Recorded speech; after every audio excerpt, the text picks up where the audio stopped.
ਪਾਕਿਸਤਾਨ ਜਿੰਦਾਬਾਦ, ਪਾਕਿਸਤਾਨ ਜਿੰਦਾਬਾਦ, ਪਾਕਿਸਤਾਨ ਜਿੰਦਾਬਾਦ।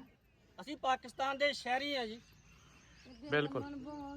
ਅਸੀਂ ਐਵੇਂ ਨਹੀਂ, ਅਸੀਂ ਪਾਕਿਸਤਾਨ ਨਾਲ ਪਿਆਰ ਕਰਦੇ ਆ ਤੇ ਗਵਰਨਮੈਂਟ ਸਾਡੇ ਨਾਲ ਇੰਨਾ ਪਿਆਰ ਕਰਨ ਡਈ ਆ, ਸਾਡੇ ਮਕਾਨ ਵੀ ਲਏ, ਘਰੋਂ ਬਾਹਰ ਕੱਢ ਦਿੱਤਾ ਸਾਨੂੰ। ਚਲੋ ਸ਼ੁਕਰੀਆ ਇਸ ਗਵਰਨਮੈਂਟ ਦਾ, ਮਿਹਰਬਾਨੀ ਇਸ ਗਵਰਨਮੈਂਟ ਦੀ। ਗਵਰਨਮੈਂਟ ਨੂੰ ਚਾਹੀਦਾ ਜੀ ਇਹਨਾਂ ਦੇ ਬਾਰੇ ਸੋਚਣ, ਇਹਨਾਂ ਨੂੰ ਘੁੰਮਤ ਬਾਦਲ ਜਗ੍ਹਾ ਦਿੱਤੀ ਜਾਵੇ, ਕਿਤੇ ਮਕਾਨ ਆਪਣਾ ਪਾ ਕੇ ਬਹਿਣ, ਜਾਂ ਇਹਨਾਂ ਨੂੰ ਮਕਾਨ ਪਾਉਣ ਸਪੋਰਟ ਕਰਨੀ ਚਾਹੀਦੀ ਹੈ। 14 ਅਗਸਤ ਖੁਸ਼ੀ ਦਾ ਦਿਨ ਆ ਜੀ, ਤੇ 14 ਅਗਸਤ ਆਇਆ ਤੇ ਸਾਨੂੰ ਘਰੋਂ ਬਾਹਰ ਕੱਢ ਦਿੱਤਾ। ਸਾਡਾ ਦੁਖੀ ਦਾ ਵਾ, ਅਸੀਂ ਇਹਦੇ ਨਾਲ ਵੇਖੋ ਸਦਮਾ ਮਨਾ ਰਹੇ ਆ। ਦਿਨ ਸਾਡਾ ਖੁਸ਼ੀ ਦਾ ਸੀ ਤੇ ਚਲੋ ਖੁਸ਼ੀ ਫੇਰ ਵੀ ਅਸੀਂ ਐਸੇ ਘਾਤ ਹੀ ਖੁਸ਼ੀ ਮਨਾ ਲੈਣੀ ਆ ਪਾਕਿਸਤਾਨ ਦੀ।